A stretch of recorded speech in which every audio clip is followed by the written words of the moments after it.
Remember how I said episodes 4 and 5 were the biggest diversions from the manga? Well, you can throw that all out the window because episodes 6 to 9 go far and beyond diversions and jump right off a cliff. But they're for the better.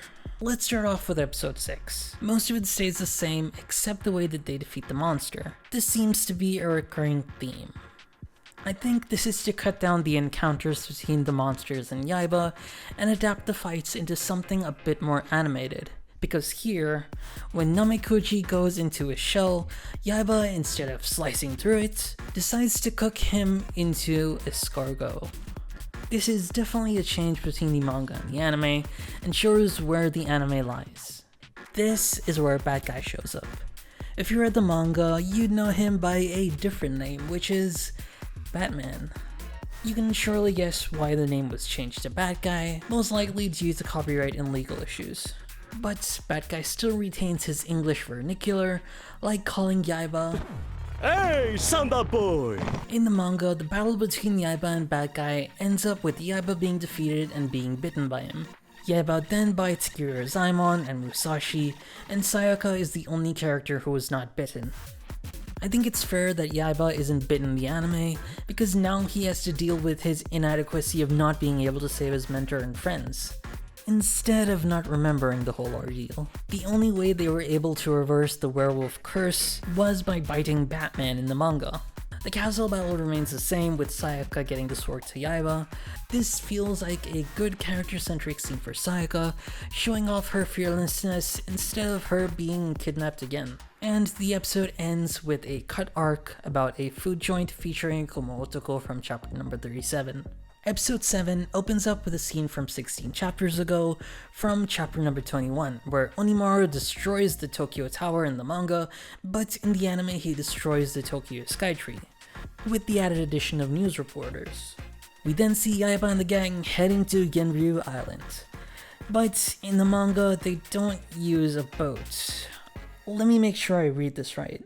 A king who is a genie from Arabia who lost his big ring in Tottori carries them in his hand and jumps to the island. I'm not the only one who didn't think that made sense, am I? Well, for context, the anime skipped an arc dealing with the gang finding a ring from an Arabian king, where the king gives them 3 wishes, and they wish 2 of them, and then Musashi inadvertently wishes for them to go to Ginryu Island with their last wish, and hence the genie carrying them all the way to Ginryu Island. At Genryu Island, Kumo Otoko tries to revive Kojiro using the same steps in the manga and the anime, with the clear exception of attempting to open a portal into the past to take the soul of Kojiro. This plays a significant role in the anime that leads to Yaiba traveling through time, which actually only takes place 150 chapters ahead in the manga. Also, the manga doesn't have the statues of Musashi and Kojiro. After the fight begins, in the manga, they retreat and take a Shinkansen train and then act like American tourists from Hawaii when Kojiro tries to confront them, and then have a fight on top of the train. In the anime, they face Kojiro head-on, and Yaiba and Name Otoko get sucked into the past where he learns more about Musashi and is trained by him, and witnesses the fight between the two in episode number 8. This is actually an arc from the manga from chapters 169 to 172, which deals with Yaiba going into the past and meeting Musashi. For context, the Genryu Island arc takes place around the 45 to 46 chapter mark, so this is a huge jump from the manga. But I think this is a great addition to the fight and acts as strong character development for Yaiba, showing him rise to the occasion and becoming stronger. Because when Yaiba returns, Musashi realizes that Yaiba is ready to wield the power of the Sword of Lightning after seeing him hold his own against his own nemesis Kojiro. In the manga, Musashi only comes to the same realization when he sees Yaiba struck by lightning during his duel with Kojiro at a baseball game. Here, the anime lets Yaiba earn his chance to possess the power of lightning, whereas in the manga it feels more like chance. Yaiba then defeats Kojiro, and in the next episode, we see Kojiro living it up in Sayaka's house, trying to steal the sword from Yaiba. In the manga, during Yaiba's training for the lightning slash technique, they are attacked by a bounty hunter named Mr. Onik, who Yaiba defeats with his newly learned lightning slash technique. After this, they decide to go to Onimaru's castle, but in the manga, they are interrupted by a news crew documenting their plan of attack. In the anime, we end the episode with Yaiba jumping from Shinosuke with a shot similar to the final panel of chapter number 49 from the manga. There were a lot of changes from the manga and the anime, so let's break them down.